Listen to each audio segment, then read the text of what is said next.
This is Fan Electric Ghost, and we're live on the air with Ryba, and we're going to talk to you about screen time strategies.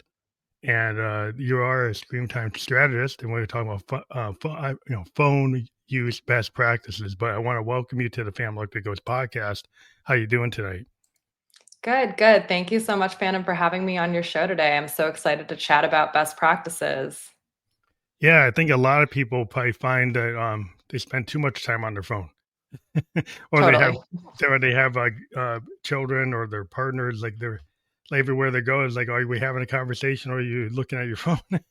Yeah, yeah, all the time. It's just way too common these days. Even in meetings, like in the corporate world, people like you got the director or somebody's giving a talk and everybody's on their phone. It's like, are you paying attention? Yeah, yeah. It's really interesting how it's just taken over. Well, it's basically, it's a mini computer in our hands. And so it has so Mhm. much power and so much connectivity with it. It's like Star Trek. The idea, like back, I'm a techie, but like sci-fi, the idea of that communicator back in the day on the original Star Trek, people say, "Oh, that's like that can't happen," and it's Right. like And now it so has, it's and so much more. exactly what that was, even Yeah, more. But totally. so one of the things I ask every guest before we get to the heart of your story is like what motivates you and why do you do what you do?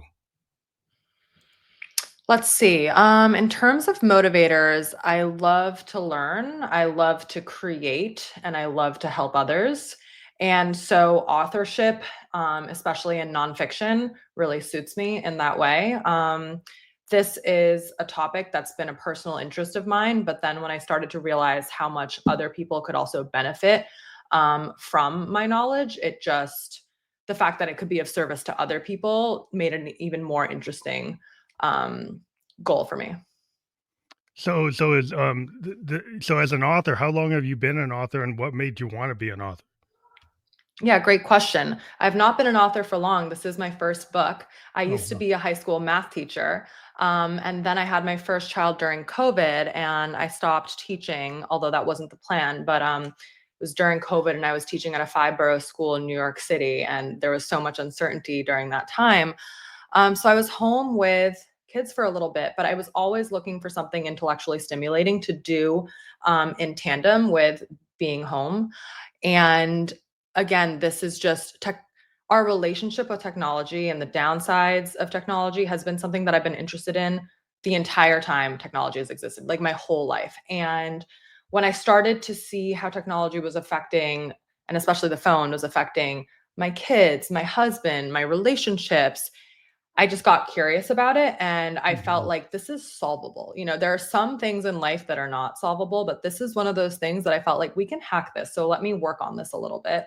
And so first I was going to just, figure out some frameworks for me, my friends, but then I kept talking to people that said, "Oh my god, the phone, like I don't know what to do about it." And I said, "Oh, I'm working on this." And so again, the service aspect, when I realized that it's something that could help others, I thought I might as well turn this into a book if I'm going to do all this work. So that's sort of where it came from, and kind of as soon as I found it, it feels like such a fit, and I know I'll be here for a long time in authorship. That's interesting because I'm a child of the '70s. I'm in my late '50s, almost '60, and back in our day, we didn't have this type of phone. We Hmm. didn't have the internet. We didn't have computers. If you wanted to get a book, you had to go to the library. You Totally. had 4 TV channels. So we had more of an attention span, and I've seen this is part of the thing I've noticed as an artist Hmm. is people don't have the patience to actually read an entire book, right? They don't, a lot of times they don't want to read like a 200,000 word book. It's more of like a 60,000, 70,000. Like in terms of music, people we used to Hmm. listen to songs that were 4 minutes, 3 minutes long. Now they want songs that are 2.5 minutes long. What our postings are like 15 seconds, 30 seconds. So that to me is a symptom of an issue because like how much do you really retain when you're only glancing and doing the cliff notes on everything? Oh, 100%. I mean, this is such an interesting, result of this phone use. I mean, there is a statistic about office workers and how long that they would be working on a task. And just a few years ago, it was like every 3 minutes they would switch tasks, and now it's every 45 seconds. So even an adult is task switching every 45 seconds when they're at their job that they're being paid to do. And in terms of attention span and song length, I totally agree. I still do some tutoring, and one of my high school students, she works with first graders, and they were doing an icebreaker, and they were asked to say their favorite songs. And these first graders, these 6, 7 year olds, they were quoting TikTok songs, not real songs, because they Hmm. didn't even know real songs because they just get their music from TikTok. And, when you think about the fact that people used to sit through, and some people still do, but more people used to sit through symphonies that were an hour long. And Yeah. now people need to check their phones when they're at concerts, like Taylor Swift concerts, and the songs are only 3 minutes long. It's a little crushing, I But I mean, think, when you yeah, think it's about like, how great the human mind is and what it could be doing, and yet like we can't even think yeah, about I things think, for that long. It's yeah, it's something like even when the musicians are practicing, like if we go to rehearsals and studios, we have rules like you have to turn off the phone. mm, Right, like, you can't have the phone in your rehearsal because then you're not gonna pay attention when you're in the song, right? that You're makes supposed to sense. be working on the song. It's like even when, like, I'm in software design and we kinda get roles, it's like, "Hey," like, sometimes we have to really do a lot of critical thinking and analysis, and we can't just take, like, 30 seconds. Like, we have to look at it pretty deep, kinda like the way a lawyer looks at something deep. Hmm. And even lawyers, I heard some lawyers getting dinged for using, like, AI. And the case Yeah. and they got dinged because they actually didn't do the due diligence, and they let the AI give them some information that was wrong. Yeah, there was a case where lawyers used AI to find cases, and the dangerous thing about AI is that if it doesn't know an answer, it will make up an answer. Yeah, So hallucination. AI made up some cases which the lawyers presented at court, and the judge said these cases don't exist. Yeah, that was a funny one. It's interesting that you say that about rehearsals, because I'm a classically trained violinist and I used to play violin, but I stopped maybe 10 years ago. And so back when I used to play, I mean, iPhones and stuff weren't a thing. So I had like a metronome. I imagine people now use apps on their phone for metronomes, and even then, honestly, it's sometimes hard to focus on practicing. And I didn't even have the distraction that is the Distractions, smartphone yeah. today. So I Yeah, we can't even tell imagine how people to difficult turn that would off be. their wearables, Yeah, no, that because, makes like, sense. They're very because distracting. yeah, you can't be getting alerts and having a ding, like, Hmm. when you're trying to do something. It's like but it to me, it's like, a lot of times people don't even dive into the depth of an artist's work. Like, Hmm. in terms of, like, if you can't read a 200,000 word book, right? If you can't read one of the class like Moby Dick, people have a hard time getting into something like that, or reading the Iliad or the Odyssey. And, yeah, that's standard kind of practice if you're gonna be in a major, right, in a liberal arts Hmm. major, Hmm. and I think it's really doing a disservice to you as a student Oh, if you're totally. if you're not really capturing all that information, you're just trying to scrape the bare minimum, Hmm. to get the synopsis, and just I just think that to me is very worrying that people aren't taking the time it takes, because it takes like 10,000 hours to get to be anything, you know. Hmm. And we can understand an athlete will focus and get that 3-point shot, and people will say, "Oh, I'll still do that work." But a musician, I mean, we have to put that much work to learn our instrument. Totally. Painter have to get to learn their craft. They got to put Hmm. the time in. If you're so distracted, how are you gonna ever really commit to anything? Yeah, it's funny you mentioned that about the ability to just read longer, longer amounts, because that reminds me of when I used to teach high school math. The last year that I taught, I was teaching AP statistics, which I taught every year. And every year after the AP exam, I would read a book with my AP class of seniors because we're done with the exam, and so now we have some time till the end of the year. And I would assign 40 or 50 pages of reading a night. And I did this every year after the AP exam. But my last year of teaching, it was COVID, so it was 2020. I had great rapport with my students. I just want to put that out there. They did love me, but Mhm. they complained to the AP and they said, she's giving way too much reading. Like, we can't read 40 pages a night. And I was like, is Really? this a joke? Like, are you serious? And so they complained to her. And so she told me I can't assign it. And then I can't. And so even as a teacher, I'm not even allowed to, and this is supposed to be a college level class for seniors. These Yeah. are 18-year-old kids. But when you get to Um, college, I mean, I went to Bode, my brother went to Harvard mhm. and Brown. The amount of reading we had to do, like when I went to Oh, school in yeah. 86, it's Mhm. more than that. Oh, Yeah. totally. Yeah, I So you're kinda short. It's really not a good, I don't know who's thinking that that's too much, because it's right. like Yeah. it's like if you're gonna go to college and go to the Ivy League or the small like a Amherst or a Mhm, Colby or mhm, Bates or something like mhm. Smith, like, you're gonna have to do that level to be able to maintain with the other people who have that rigor. Exactly, exactly. And so, part of this comes back to the phone and how is phone use detracting from our ability to focus. And I think, the first step is awareness and realizing how it's affecting us is a great first step that a lot of people haven't taken. So awareness is a great place to start. So best practices, I mean, like, we have rules, like I said, people say, "Turn it off," or Hmm. Don't bring it, keep it in the bag, put it in the Hmm. locker, Hmm. don't use it," right? But Hmm. what are other types of things that you recommend? Yeah. So, I mean, first, I'll just touch on the one you were already talking about, which I call proximity. It's just that if something's close by, you're going to be tempted to use it, whether it's your favorite snack or whether it's your phone, So, taking into consideration when you want to be using it and when you're not, and then placing your phone accordingly matters. So, my phone for this podcast is not in my room. My Apple Watch, I took it off because I don't want it dinging while we're talking, And so that takes intentionality, and so a lot of people might think, oh, that's too much work. I have to be thinking every single step of my day of when I want to be with my phone and when I don't. But it's actually not true because you can simplify things by thinking about what we call techno philosophies. So, Mm, techno philosophies are your philosophies on technology. So, everyone already has some people have more than others. So, a techno philosophy might be I don't use my phone when I'm at a restaurant with people. A techno philosophy might be I don't scroll while someone's talking to me. I don't text while driving. Some techno philosophies should be, right? But I see people texting while driving all the yeah, time, like while yeah, turning. But anyway, some techno philosophies are more set in stone. So for safety, for example, it should be set in stone. I don't text while driving. Some techno philosophies might be a little bit looser. So for me, I try not to be on my phone as much as possible while I'm with my kids.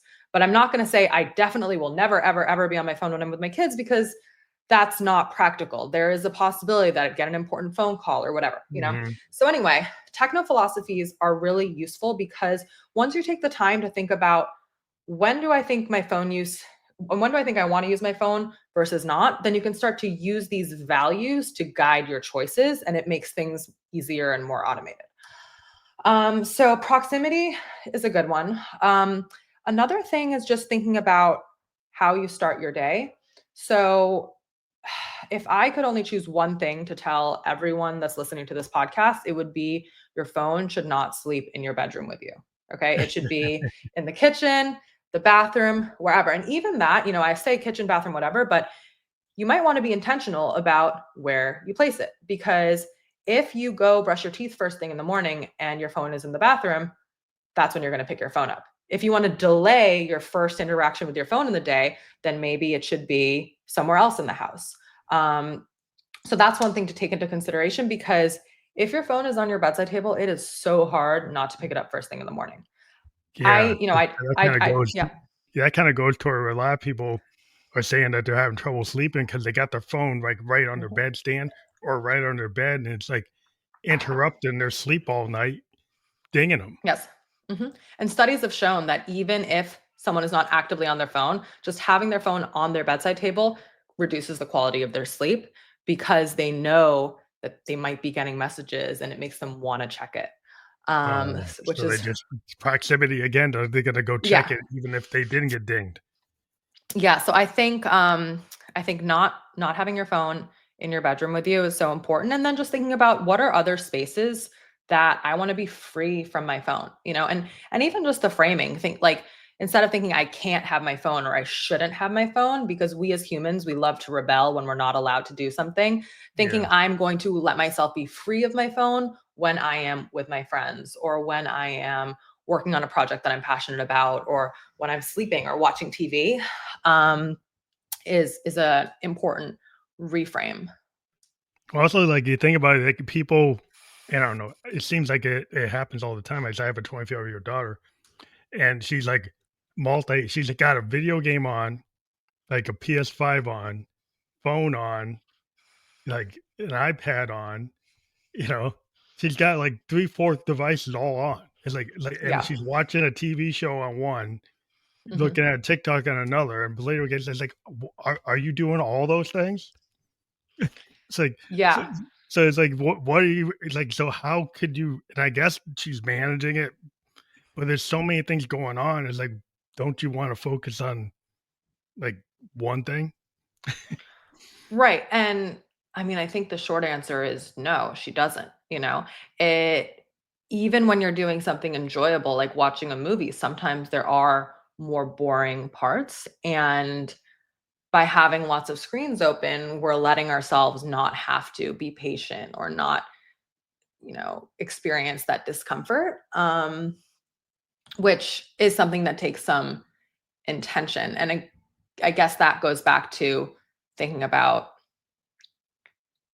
how do I want to approach this? When I watch a movie, is it important to me that I'm focusing just on that? To me, the answer is yes. I think that long form content is something that, at this point, it's funny, but I almost feel like people deserve praise if they can sit through a whole movie without taking out their phone. But that's kind of the Yeah. reality that we're at.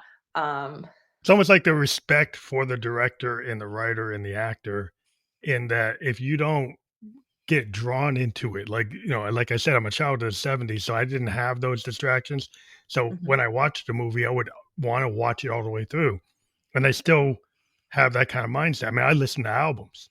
mhm, We have in this day and age, most people listen to playlists. mhm, Hey, and I'll listen to rock operas. I'll listen to things that are jazz, like fusion jazz, bebop jazz. This stuff that people might not get into because their pieces are longer than 2 minutes. They're five, six, mhm. 7, 8 minutes. Right, Um, so right. if people don't have the patience to actually get drawn in, right? And you only want to see the highlights or the action scene or the point. Mhm, Like, well, the buildup is a lot of the story. mhm, The mhm. silence is the space between notes.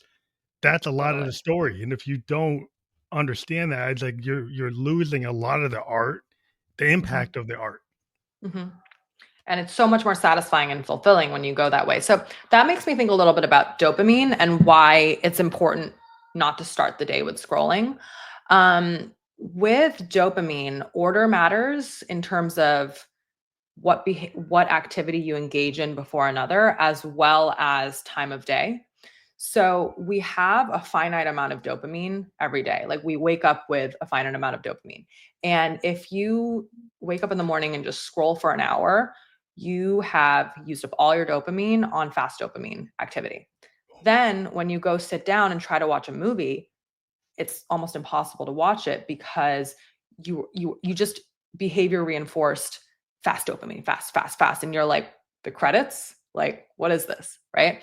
The interesting thing is if you switch the order and you start, so I guess you're on vacation or something because you're scrolling and watching TV all day in this example. But anyway, let's say you wake up and you start your day with TV instead of the movie, instead of scrolling. You haven't used up all your dopamine yet. And you're engaging in this slower form dopamine activity first.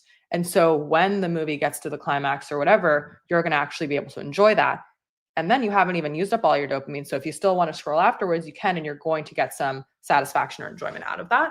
Um, so knowing this, I think, is really helpful because, especially, creatives, software engineers, and anyone that needs to work on tasks that are slower and require focus um, and then you get satisfaction after putting in the hours of work and finishing the product, you have to do that first. And I mean, I definitely, even though I know that, I still sometimes will mess up, and like I know I have to write a chapter one day and I'm like, oh, I sit down and I scroll a little bit and now I'm like, what have I done? Because it's going to be even harder to It's write, harder to, yeah, compared to, yeah. that's But interesting. I do think that knowledge has helped me, and so that's something that's information that I try to get out there when possible. I'm not saying don't scroll, never scroll. but Mhm. order does matter. Put it off for as long as possible in your day. That can also really make a big difference to how you approach other activities, because dopamine is a behavior reinforcer. So when you do the other activities and then you feel great afterwards, then that encourages you to continue that behavior. Whereas if you scroll first, you get all your dopamine from scrolling, you're telling yourself, scroll, scroll, scroll, it's great. And then you engage in these slower dopamine activity afterwards when you're out of dopamine, and then your body gets no dopamine, your brain gets no dopamine. So your brain says, don't do that. That was no fun. I got nothing out of that. Mhm. So That's interesting because a lot of times, what I found is there's a diminishing return, like part of being a software developer is a lot of times we would sit and go for hours trying to mhm, solve the problem. mhm, And what we found is the diminishing returns, like we had somebody sitting 6 hours straight and they're trying to solve some technical, you know, algorithm. mhm. The mission, you would think, well, I spent 6 hours sitting in the queue trying to solve it. But actually, if you got up and walked away and actually went for a walk or actually, you know, got to get a 50,000-foot view of it instead of being so close to it, you tend to get the answers or those solutions tend to come easier if you walk away from it rather than spending 6 hours straight on it. Definitely. Yeah, that's also related to energy management, which I think is really important. We aren't meant to sit for 6 hours with a problem. Most people only have 3 to 5 hours in a day of like peak performance. And if we expect to top that, we're just setting ourselves up for failure. And then when we feel like, oh, I'm so tired, I'm so drained, we pull out the phone and we start scrolling. Right. And so being really in tune with what your body and mind is capable of, and then playing with that instead of against it is so important. Like a really common one is like the 2 p.m. slump, right? People love to try to like power through the slump. Oh, I got my 2 p.m. coffee and like whatever. Or, I mean, you can still have your coffee, but you could say, okay, 2 to 3 p.m. every day, like no matter what, I seem tired at this time. Maybe that's just what my body does. So if that's the case, pick a low energy activity for that time. Maybe 2 to 3 p.m. is when you reply to emails. You know what I mean? You don't have to be at the top of your game for Yeah. that. So, really, just like the more you know yourself, the more you can master your phone problems, just being in tune. Um, and the ironic thing is that the phone use really counteracts that, because when you're on your phone, you're not present, you're not in your body, you're in the virtual world instead. So you don't even notice if you're thirsty or hungry, and then all of a sudden you zap out of it and you're like, oh, I'm exhausted, I'm so tired, it's 2 in the morning. So being intentional before you engage in the phone use is again really important. Also, you have to look at like how productive is like doom scrolling. Totally. Because like if you're to me, I'm a creative. I know a lot of other creatives, and the act of doing the creativity, right? You can get into kind of a zone. If I sit at the Flow. piano, I might get into this kind of flow state, and I intended to only play like a half hour. I end up playing like 2 hours and putting it down. Hmm. But it's all kind of great because it's like that's where this flow state, you allow your subconscious stuff comes out, and you're willing to kind of give yourself the permission structure to let that happen. And I think in a world today, a lot of people like have this perfection trap or a Mm. comparison trap. They're always trying to match somebody else, trying to keep up with the Joneses or clone Mhm. something that already exists, and not feeling that their authentic, vulnerable, original content is worth anything. Mhm. Kind of because the phone has triggered us and say, "Oh, unless I got 1,000 likes or 10,000 likes or all of these hearts, it's not valuable." Mhm. Yeah, that's really interesting. It's so true. I think the comparison trap is also again something that we have to be really mindful of. It can be so easy to be sucked into it, and people talk about how we should be mindful that it's a highlight reel, right? If we're looking at someone's social media, but I think we have to go a step further than that, because what does it mean that you're looking at someone's highlight reel? It means that you're engaging in something called upwards comparison, right? Where you are comparing something where they are better than or have more than or whatever. And upwards comparison is terrible for our self esteem. And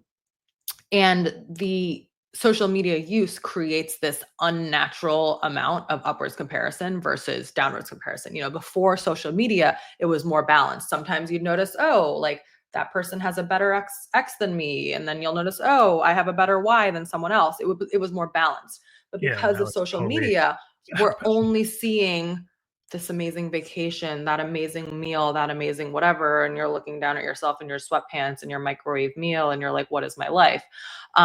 So I don't know if knowing that it's a highlight reel is enough. I think that it needs to be limited because it's just not that useful or helpful. Also, for like, if you think about younger people that are Mhm, basically in their developmental stage, and you're into it's kind of like the I don't know, it's like a cyberbullying, maybe a subconscious cyberbullying, because you're mhm, getting inundated with all these sculpted reels mhm, of they're mhm. always these are like the people are taking a lot of time to give you the best image of themselves, the best Yeah. painted picture, the best mask that they have. It's not real. A lot of it could Mhm. be manipulated by the tech. You can Totally. have all these different enhancements, and is that really them? You don't know Mhm. that that's really them. You don't know but everything that somebody does, it doesn't go from a 0 to 100. Everybody that gets successful has all these points that you might not want to see because it's not, does that's not going to get you a 10,000 views to see the Right. hard parts. Only the success parts get you so you're not seeing the full story. So that's not the best thing to be, giving young people who need to understand is like there's some rigor and discipline. You're going to make mistakes. You're going to learn from mistakes. But if you Yeah, there's a don't show whole that, path that's if you don't, messy yeah, that you don't gets you to show, that final. Mhm. yeah. So Yeah, no, that's definitely really tricky. I mean, my focus isn't on children for this book, but I have kids of my own and it is something that I think about. I think I mean, even when I taught high schoolers, it was really interesting to see. And I mean, um, people are so used to seeing, for example, their faces in Snapchat filters and Instagram filters that they don't even like their real face. They prefer the filtered face, which like it makes sense because with the filtered face, the pimples are gone and whatever, but it's hard when that becomes what they're used to, but then if everyone else is doing it, it's tricky. And so again, I guess that's where we need to set boundaries and yeah, because then the parents also reality, have a role to play there. because when you actually meet somebody in real life, they're not their filter. Right. And then you Right. get people who go, in the dating apps, and because they get disappointed, they just go, "Oh, I'm just going to scroll to the next person in real life." Yeah. So, because real life is never going to match what you're seeing on the screen. Yes. And so Yes. then you're It's never not so going to be curated. satisfied. So you're setting yourself up to be always disappointed Right. and not willing to kind of, are you living in the screen or are you living in the world? Yes. And I think you can only live in one. So that's the tricky thing. Yeah. So have you got some like I guess that this kind of point that I'm going into, like the screen Mhm. world versus the real world. And do people get so caught up in the screen world that they don't know how to actually navigate the real world?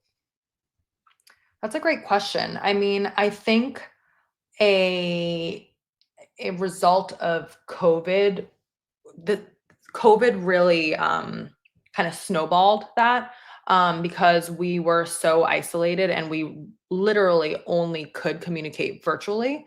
And so post COVID, a lot of people said they felt like it was kind of harder to make eye contact with people and make small talk because they just weren't used to it. And now that has seemed to have continued a little bit. We've recovered a bit socially as a human race, but I feel like we haven't gotten back to our pre-COVID selves, or a lot of people haven't.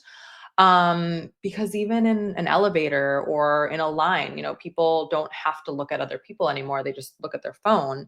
And then when Yeah. they're in a situation where they have to, they feel lost and they say, what do I do with my hands? I'm usually holding a phone. Um, and so I mean, I think that's really challenging. And I think that it's a choice that people have to make for themselves. So if you are in a situation where you feel like it's tricky because you find that if you're at a party and you're not talking to anyone, you want to pull out your phone, or you're waiting in line and you see other people pulling out their phones, so you want to pull out your phone. You have a choice, right? You can continue to practice not being able to socialize with other people, or you can do the hard, messy thing and say, you know what, it might be awkward. I might make a fool of myself, but I'm going to try it. And with practice, I'm going to get better. Um, so that's definitely something that, um, I think the ball is in your court, whoever it Yeah. is, it's on the individual. And so that's again why I'm so passionate about getting my message out there, because I think a lot of people don't realize how much of this is actually in their own control, which is actually a great thing. If it's in Yeah. your own control, that means that you can decide what's my ideal phone use and then actually go for that and figure out how to get there. I think, of course, there are some ways that society does kind of collude to create we are in a tech heavy world, but Yeah. it maybe doesn't need to affect you as much as you think it does, and you do have choices, Yeah. and Well, that's this one like of them. I think the problem is like the technology has given us potential habits that are counterintuitive to human Hmm. experience. Like typically before the tech, human beings use eye contact and nonverbal communication. It's going back toward, thousands of years. When we get these tech crutches or these habits and we get locked into it, and we're in the information age, AI, robotic automation age, and that skill that we used to have, it's kind of like, we used to know in the forest what was good and what was bad. Hmm. Then we said, well, we'll let science take care of that. We'll let biological, pharmaceuticals take care of that. So we lost that. So we lose things like the tech. Eventually, we lose certain innate capabilities, Hmm. and that to me is like a foundational capability of communication. And it has like I was a sociology major. Like there are microcosm and macrocosm effects to this. At a Yes. microcosm, you have that situation where a spouse and a husband or partners, people in a family aren't communicating, which Hmm. is the family structure. They need to communicate. Hmm. If that's stopping that microcosm communication, it cascades to the macrocosm where you get in social groups and you're not communicating. Well, Hmm. communication problems cause instability, cause chaos. It causes like things to happen that it just a cascading bad effect of Hmm. this technology crutch. So Hmm. it is an individual responsibility, but there are macrocosm effects that maybe make it a social responsibility as well. Definitely. It's really interesting. I mean, when you talk about microcosms, we can think about like the family and the larger structures, but another interesting way to think about it is the different microcosms that exist online versus in real life, and which one people tend to prioritize. So um someone who is, a top gamer or influencer, or in some way at sort of the top of their little microcosm in a virtual setting, might make sacrifices in their real world microcosm or macrocosm in order to excel in the virtual world, In the screen and world, yeah, so virtual world. yeah, and so that's a trade-off. Maybe let's say you're on a trip with your girlfriends that you haven't seen, you're on like a reunion trip with your girlfriends and you're in this beautiful place, and you could either spend your time fully present with them or say, wait, this is a great place for me to make a lot of content for my Instagram, and I'm a really like hot influencer, so I'm going to do Yeah, that. It's a trade-off, right? Which one do you want to do? And you one of the things is going to suffer, right? Like you either have lost, it's the opportunity cost of like these beautiful sunset photos that could have like gotten you lots more followers, or you're not being present with these friends that you've known for decades. So I think understanding the trade-offs and thinking yeah, it about is. what is Yeah, important to me is really but it's like a important. soul. There's sometimes the softer things. Like we're living in a world where we have the immediate kind of um, data impact, data visualization. I can have an immediate metric. I can measure my followers, my likes, my monetary thing. And Yes. then there's the softer things like the heart, the soul, and the spirit. Well, it's hard to Mhm. put that on the data visualization, Yes. but eventually that's going to probably catch up to you Hmm. because you might crash and then you have to go to counseling because you crashed and Hmm. you don't understand why you crashed. Yes. And it does take confidence to be able to lean into those softer metrics. I think it's hard. You have to trust yourself. It takes self-trust also. Like I love using my Apple Watch to count my steps and seeing, how hard my workout was. And I think there was a time where I would never want to do a workout without my Apple Watch. Like it doesn't even count if I didn't do it on my Apple Watch, but I've been Mhm. practicing intentionally, not wearing it for days or whatever, and I really don't use it that much anymore. And instead I try to go by how I feel, how hard was that workout? But it's easier to have the metrics just laid out Yeah, for you, and there are some I Um, mean, yeah, I mean, I'm a type 2 diabetic, and my Apple mhm. Watch hooked up to my Dexcom, I can immediately know my A1C. Now that's a life-saving tech for a Yes. diabetic. So Mhm. that is a cool use of tech to monitor somebody that has a condition to keep them from going Mhm. in the red zone. Mhm. So that makes sense, right? Yes. But That's very different from me saying, "Oh, I burned 240 calories versus 250 calories," and who even knows how accurate that is. yeah, Yeah, so I think being really aware of when it is useful technology and when it is distracting technology is so important because we're overloaded with information right now and we don't need it all. yeah. And If that's the thing that people need to realize. You don't need all the information. So think about what you do need and get that and then just like live your life. yeah, if there's a prioritization to, like, your blood glucose, your blood pressure, certain things that are critical, vital sign level stuff. Like if you've had Mhm. arrhythmia or something gonna tell you that you're having a heart problem. That you don't want your TikTok feed overriding that. Right. You so if people could start to prioritize or understand, and maybe even, looking at what you're sending through on your alerts Mhm. and starting to say, "Do I really need an alert Mhm. that's not really that critical?" Right? Mhm. So let the alerts from the Dexcom come through or from the whatever glucose monitor or so arrhythmia or something if you're a patient or somebody that makes a lot of sense. But the other stuff is like, do you really need that? You could set a Right. time. Is that scheduling? I was going to ask about scheduling. Yeah, Part yeah. of what I mean, you first I do just in your book is like scheduling.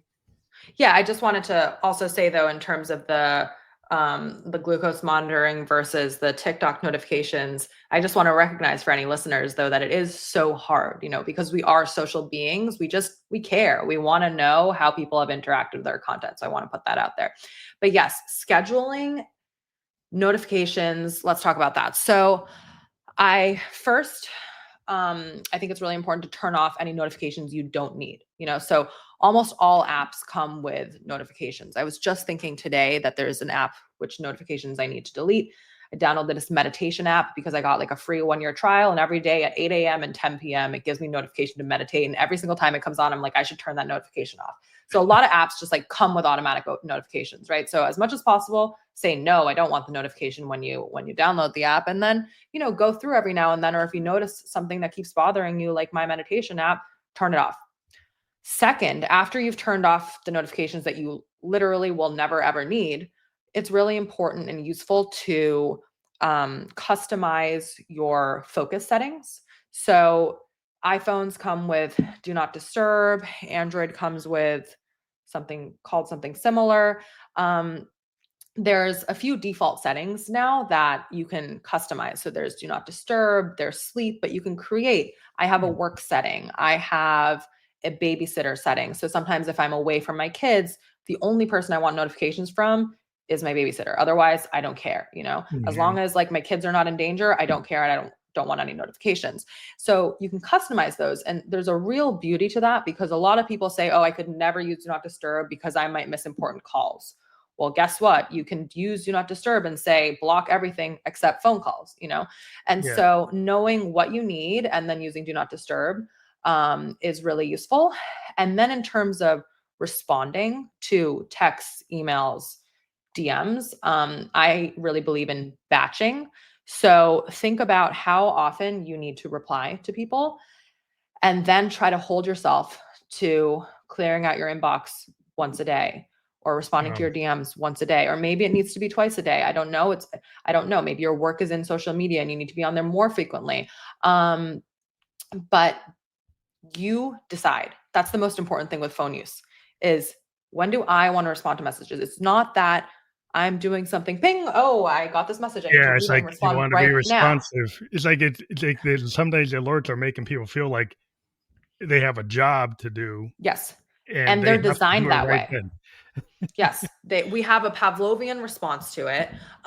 There's a reason that notifications are red because humans are drawn to the color red. Um, but so, reducing the notifications and deciding on your own terms when you're going to respond Mhm. to things is really useful. And then if you're wondering, well, then people are going to get mad at me or people are going to wonder what's going on. You have two options. One, you can answer once a day and they will get the message because humans are smart and they'll realize, oh, Ruby tends to not respond instantaneously to me. I guess that's just how she is. Or if you feel like you need to, you could tell them, you could say, hey, I'm trying to form better digital wellness habits and I've decided that I respond to my texts once a day. Um, but you don't owe anyone an instant response. Yeah. I think that's real important because, like, hey, if you're at your job, your boss, if you're on the clock, they want to be able to get to you. That's kind of like the Yes. clock. Yes. And the kind of work I do is kind of like where if they want to do it, they want to do. I'm in like a startup, so it's got a very dynamic kind of flow. So Mhm. that that's going to get the top priority Right, you're when on I'm on. Slack from like 9 a.m. to 5 or whatever it Yeah. is. Yeah, But when that I'm makes sense. outside of that, but like if you're in your side gig, like say the podcast, like Mhm, I got people who want to be guests, and I get mhm, pinged anytime somebody mhm. wants to be a guest. I'm doing what you're saying. I'm only going at that, looking at that once a day, Amazing. and just taking care of all the people who want to be guests at that time, and say, hey, I'm going to do that for like an hour at this time. Mhm. But I'm not going to go and get drawn into that in other times. I decided I'm going to put it here, but that's kind of managing time. And some people have a hard Mhm, time with time management. So that might be mhm. another problem. Yeah, no, that's very smart. And I guess the other thing to take into consideration is that these rules and structures will change, So, maybe as your podcast career grows and you decide I'm going to do it full time, then maybe you'd start responding to your messages twice a day or three times a day. I don't know. And sometimes when something is new, it's hard not to. So I have recently started my podcast book tour. And so when I start sending out messages, I might check a few times a day. Ooh, did the person respond to me yet? Because I'm curious and I want to know, and Yeah, that's yeah, okay. And to try not to beat yourself up over that. So it's tricky, but I think at least having the aspirational framework of I'm going to do this once a day. And for some things, you'll be able to hold yourself immediately to it. And for yeah. some things, there are times in your life where you'll be more lenient with yourself. Because if you expect perfection, then Well, you're just setting perfection, that's yourself the up for problem. fail. Yeah, that's Yeah. always the perfection trap is like if you fall off that wagon of that trap, then you think you beat yourself up. But the Hmm. tendency, well, you got to learn is like if you make a mistake, it's not the end. Like if Hmm. when you're a musician, you're learning the instrument. There's lots of people around you might be learning. You stayed with it because you understood that like you're not going to get it day one. Some Yes. people like expectation learning guitar. If they didn't get it within the first month, 2 months, then boom, it stays in the garage and never pick it up again. Yeah. Other people have like a tolerance like level for you to stay in with something. It's kind of like you don't always have to be perfect. Right? You Mhm, have to mhm. kind of be within the range of what you expect. But that like the perfection thing is always a problem. It keeps Totally. people from getting That into. that reminds me of a conversation that I had with a coaching client where we were talking about scrolling, and I told him, just so you know, just because you scrolled for longer than you wanted to at some point in the day, that doesn't mean that that day is just a total failure. And it sounds like common sense, but to him, he thought, that's an interesting way to put it because I kind of thought, okay, well, I just scrolled for half an hour. So today is just like, whatever, I'm just going to go lie down in bed and scroll for a few hours. But once he started to implement, it's okay if I scrolled for 30 minutes, that's done, but I still have the whole rest of my day for me. That does, just because I scrolled for those 30 minutes doesn't mean that I have to ruin the rest of my day. Yeah, That really helped him a lot. And I think it's something that we have to remember. you can have little wins. You're not going to get the whole thing done. You're like Yes. a lot of people like if you can't get from A to Z right away, then Hmm. they drop the whole thing. or you Right. say like you dump it and you say, "Well, I can't do it." It's just a matter of perfectionism is kind of a trap of the modern age because I think it goes back to seeing all these perfect images and all Yes. these Yes. perfect things is making people down on themselves. Mhm. Mhm. I mean, they have to like understand that what you're being shown is not exactly the truth. Mhm. And even with digital wellness and, biohacking and all these things, you see these Instagram videos of this is how I start my day. I wake up at 5 a.m. and I have my coconut oil and then I do a cold plunge and this and that. And then at like 2 p.m. I go on my phone for the first time. Like I guarantee you that whoever made that video, like first of all, they don't do that every single day. And when people see that sort of content and then they see the stark difference between that and their reality, it makes them feel like there's no hope. But first of all, like I call BS. I think that that video is fake.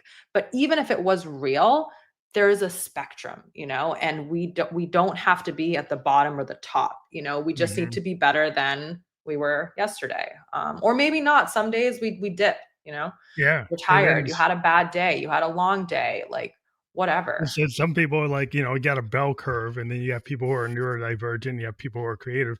There are Totally. tons of creative people that are not in the bell curve. They're on the Mhm. edges of the bell curve. Yes. And their creativity is because they're not in that middle path, Mhm. and so a lot of times people are down on themselves and they actually have a really good talent. Mhm. And you're That's a not great gonna point. be always like everybody else. And so the individualism, we're always talking about individualism, but then we spend time trying to be like everybody Yeah. or trying to be Yeah. like the optimum person, everybody. Mhm. And it's like you have to have a permission structure for your vulnerability. Mhm.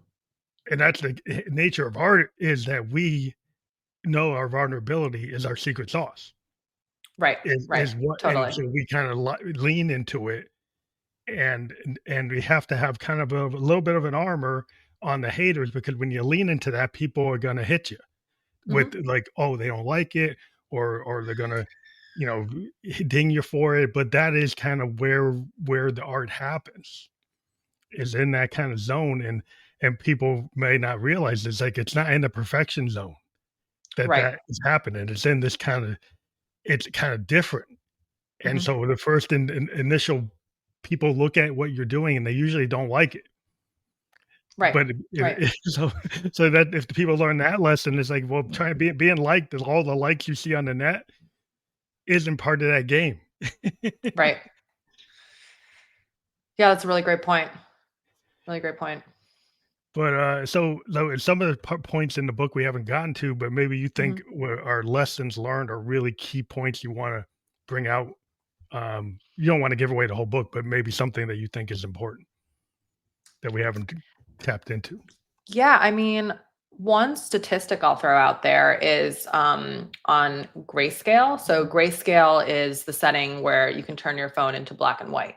And our phones, we were talking about how the alerts and the red notification badges are so enticing. And a study showed that if you put your phone on grayscale, it reduces people's phone use by 50 minutes a day.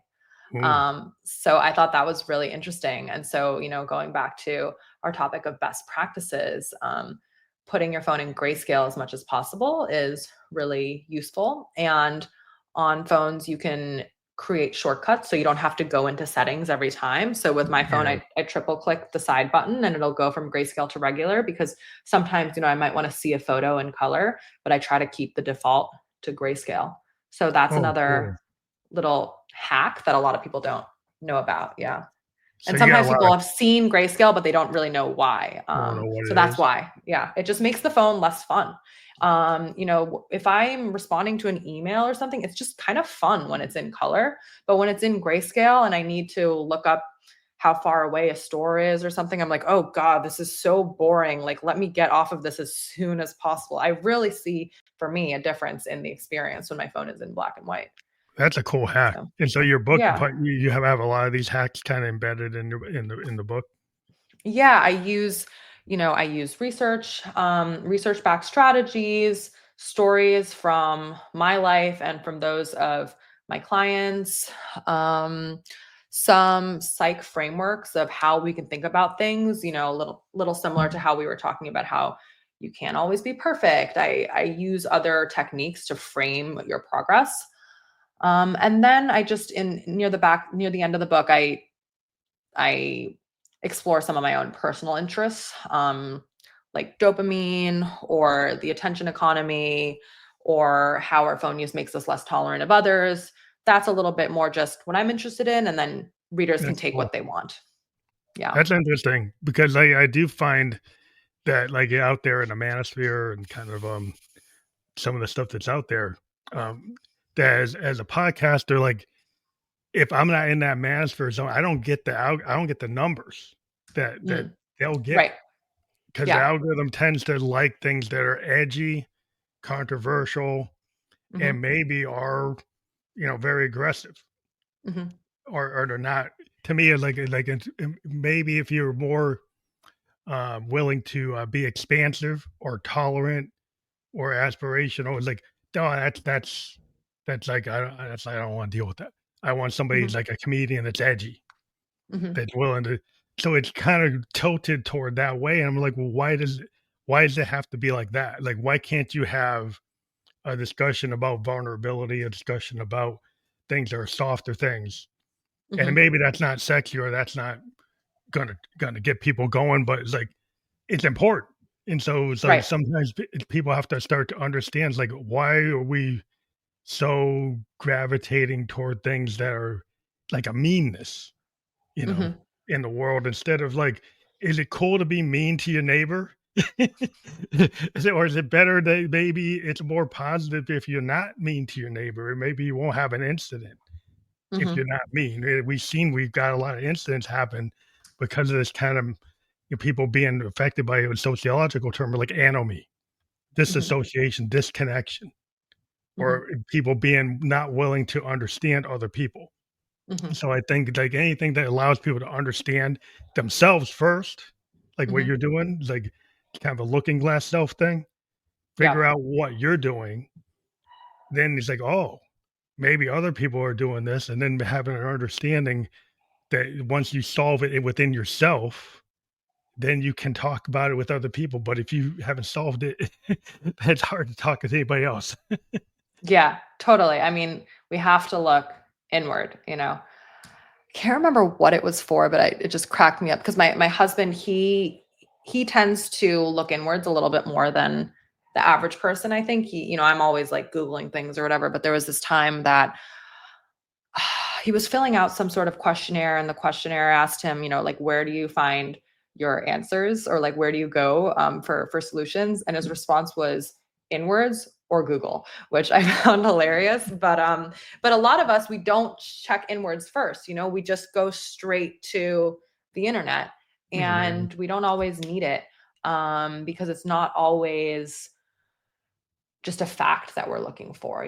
We might actually be looking for reassurance, and that's why we're going to Google, or we might be looking for acknowledgement, and that's why we're checking our Instagram. So thinking about why am I reaching for my phone, and then thinking about, is there something else that could feed Yeah, that need? If it's connection, can I have a conversation with someone in my household instead? yeah, And maybe that would actually give me more connection than just scrolling random people I haven't talked to for 5 years. Um, like a so yeah, this conversation, telephone call yeah, with your telephone best call. friend for like two Exactly. hours talking to your best friend. Hmm. Hmm. Going over to somebody, knocking on the door of a best friend to find out if they're okay, right? Hmm. Going outside of yourself, and then in that Right. conversation, you discover yourself. That's, I think, the essence of human communication.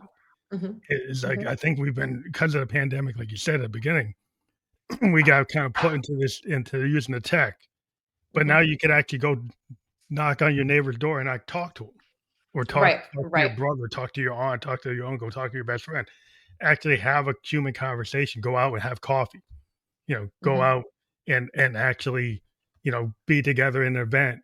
Like, Hmm. bowling was a big Hmm. thing when I was growing up. Either people go to a Yeah, I bowling love alley, bowling. Yeah. and people go and go roller skating in a roller rink. That's Hmm. a '70s thing. and you can't Mhm. really be on your phone in a roller skating No, rink. no, you can't. Yeah. You know, so to do something in a group that brings human communication together, Mhm. and then I think that solves a lot of the problems because you won't be on your phone when you're doing that. Right, right. And then I think just remembering that we as humans are drawn to what is easy. So it is easier to pick up my phone and scroll Instagram than call up a few of my friends, organize bowling, find a bowling alley that's available, make sure everyone can go there at the same time and then do it. So I think, giving ourselves a little bit of grace for the fact that it is almost always easier to pick up the phone, but then to think about how can I make these other things more accessible? Maybe it means you say, okay, every first Friday of the month, we're going to go bowling because now you've gotten rid of having to figure out the schedule and who's going. Mhm. So think about what do you want to put into your life and how do I make it more accessible? Um, Yeah. Instead of beating ourselves up on, oh, I should be doing these things more. There's a reason we're not. It's because the phone is easy, but Yeah, easy the isn't phone is the always easiest good. thing there. It gets immediate connection, but then Yeah. it has the downsides we've been talking about in terms of using up, uh, all your capacity, and Hmm. then you don't Hmm. have anything left, Exactly. so people, maybe if they don't know that, like, Right. when you inform people who watch this show and they're like, "Wow, I just used up my reserve," right? Hmm. So now I don't have anything left. So it's like, "Oh, Hmm. I didn't know that was happening."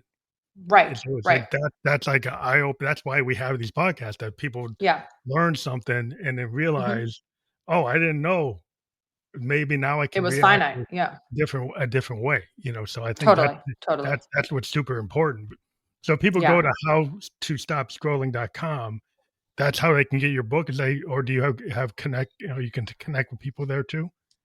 Yeah, yeah. So if you were interested in what I do, my website, howtostopscrolling.com, you can enter your email address and I will send you a free 5-day series with lessons from my book. And Mm. my book will be coming out this fall Oh, and you'll awesome. get notified of that as well. Yeah. So you'll be on my list if you go to howtostopscrolling.com. So do you have other books you're in the now that you started to write, do you have another book in you that you're working on? I'm not working on any yet, but I do have some ideas. I think a really natural next step would be something that focuses on this for families or parents. I just, I think it's an interesting challenge because stopping scrolling or reducing your scrolling is already pretty interesting and challenging with individuals because each person is different. Each person's needs, triggers, behaviors are different. Then when you make it a family, you have It's a the whole other ages of the dynamic. kids, all Yeah, the number, so I find that to be an interesting challenge to tackle. So that's something I'm interested in. And I also think having a fulfilling career while being a mother is a separate topic that I'm interested in okay, so you revisiting. got a lot of ideas that you could still Yeah. out there. Do Yeah, you think definitely. are you gonna tour with this book once it gets out? Um, it's a great question. I think I will mostly podcast tour once it's out because I think that'll be a lot more efficient, but stay tuned. We'll see. Yeah. That's cool. And the other question, will you do an audiobook? Yes, I will do an audiobook. Yes. Are you gonna do the narration yourself or hire somebody? I'm actually having a meeting about that this week to decide. Yeah. So that is something we're trying to decide. The two remaining questions are if it should be me or someone else, and if we should have it ready when the book itself launches, which I'm leaning towards because if someone's interested in the book but they don't want to read it, I'd like to give them the audio as an option. That's cool. Well, Yeah. I love talking to you today, and we love to have you back on if you when you have other books or when your book's out, or if you want to have another take at it, or like release show, just to kind of hit the world with it, or when you have another book, let us know. Um, I'm glad to have you on the show again, and thank you for being on the Family Electric Ghost podcast. We've been live on Facebook, LinkedIn, and YouTube, and we will be on all the podcast channels that you can watch or listen to a podcast by tomorrow. Thank you. Awesome. Thank you so much for having me, Phantom. Thank you.